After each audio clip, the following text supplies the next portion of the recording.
Bonjour Monsieur Jean-Jacques Vaudet. Bonjour. Alors vous voulez nous dire qu'une guerre d'échange est en train d'avoir lieu? Oui, mais il ne faut pas le dire.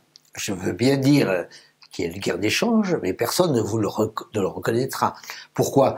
Parce que si vous êtes à la Banque centrale américaine, vous occupez de l'inflation américaine, Banque centrale de l'européenne, de l'inflation européenne, même chose au Japon, partout.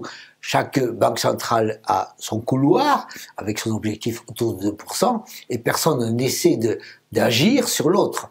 D'agir en particulier, de faire en sorte de baisser ses taux d'intérêt chez lui, faire en sorte que sa monnaie faiblisse, pour avoir une situation plus favorable, pour avoir plus de croissance, quitte à embêter l'autre.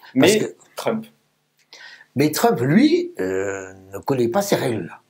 Ce sont les règles qui sont celles de la paix d'échange. Parce que si, par exemple, M. Draghi dit « Moi, je veux que l'euro soit plus bas », à ce moment-là, il va baisser les taux d'intérêt. Il suffit d'ailleurs qu'il le dise et l'euro baisse. Mais si l'euro baisse, immédiatement, dans la demi-heure, avant même qu'il ait fait quoi que ce soit. Mais à ce moment-là, ça veut dire quoi? Ça veut dire que l'euro baisse, mais que le dollar sera plus élevé, que le yuan sera plus élevé. Autrement dit, les autres auront plus de difficultés à exporter, et les autres vont dire, mais ça ne m'arrange pas du tout, et donc moi je vais baisser mes taux d'intérêt, vous allez voir ce que vous allez voir, et ainsi de suite. Et la guerre commence. Et donc on a un mécanisme du style je baisse, et tu baisses, et ainsi de suite.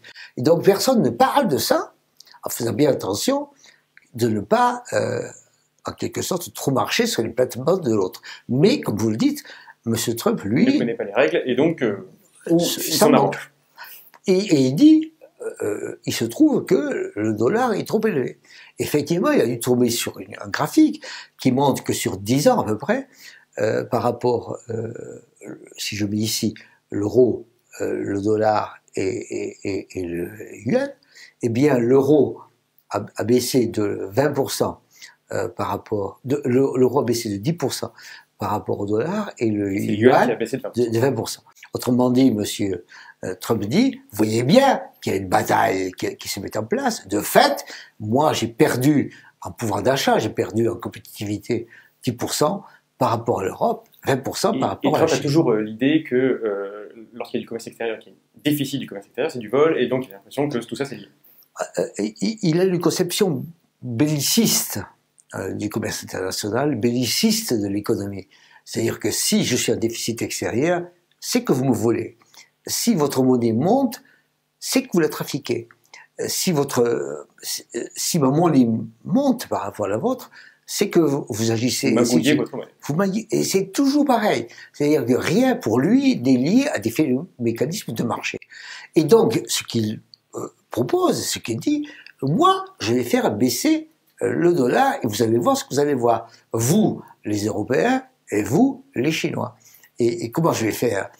Normalement, ce qui coûte le moins, c'est de dire, je suis pas content, et donc, monsieur de la Banque centrale américaine, baisser le taux d'intérêt, et ça va être fait. Ça va être fait, grosso modo, dans un mois, 2 mois, ils vont commencer à baisser les taux d'intérêt, et il se trouvera d'ailleurs qu'en septembre, la Banque centrale européenne va aussi baisser ses taux d'intérêt. Donc tout le monde est dans une logique de baisse. Et à ce moment-là, M. Trump a dit, vous voyez bien que la guerre à la baisse des taux est en place. Bon, donc ça, la première façon de faire la guerre, sans trop le dire, c'est de dire, baissez les taux d'intérêt, faites quelque chose. Ce qu'il a fait. Ce qui va se faire. Ce qu'il a fait en le disant, et ce qui va se faire en baisse des taux. La façon violente, c'est de vendre du dollar, c'est-à-dire de donner l'ordre, et il peut le faire, au Trésor américain, mais on ne sait jamais comment cette guerre finit. Parce que vous pouvez toujours dire, Trésor, vendez-moi des dollars. À ce moment-là, effectivement, le dollar baisse, mais le prix du pétrole en dollars se met à monter, l'inflation importée aux États-Unis se met à monter, l'inflation à ce moment-là, constatée par la Banque centrale américaine, se met à augmenter. Alors, qu'est-ce que doit faire la Banque centrale américaine? Elle doit réagir. Monter ses taux. Et là, non, c'est pas possible. Vous voyez bien que vous la mettez dans un conflit considérable. Donc, en réalité, pour le moment, ce qui se passe, c'est que je veux dire, je vais faire la guerre si vous ne réagissez pas.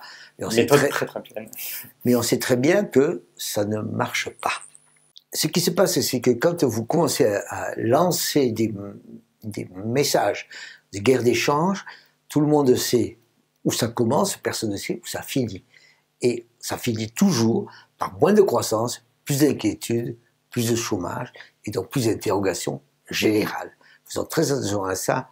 Ce n'est pas par hasard que les banquiers centraux ne parlent pas du change, c'est parce qu'ils savent très bien que c'est comme ça qu'on a plus de paix et plus de croissance. Merci, M. Rollet.